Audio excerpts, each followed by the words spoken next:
Bank of Maharashtra ही एक सार्वजनिक क्षेत्रातील बँक आहे जी मुख्यतः किरकोळ, कृषी, वाणिज्यिक आणि औद्योगिक कर्ज क्षेत्रात कार्य करते. महाराष्ट्रातील ही सर्वात मोठी सार्वजनिक बँक असून देशभरात मोठं शाखाजळ आहे.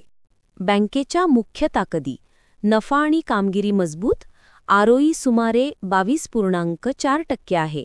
पीएसयू बँकांमध्ये अत्यंत चांगला आकडा.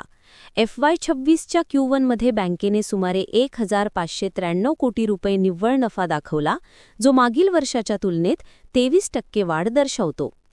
ग्रॉस NPA सुमारे 1.74% आणि नेट NPA 0.18%, म्हणजेच कर्ज परतफेडीची स्थिती लक्षणीयरित्या सुधारली आहे. मूल्यांकन: वाजवी.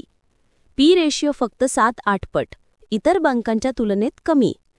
प्राइस टू बुक व्हॅल्यू सुमारे 1.1x ते 1.6x दरम्यान. वार्षिक नफा वाढ दर अंदाजे 13% आसपास अपेक्षित आहे. वाढीची चांगली शक्यता: ॲडव्हान्सेस म्हणजे कर्जे आणि डिपॉझिट्स म्हणजे ठेवी दोन्ही सुमारे 17-18% वाढले.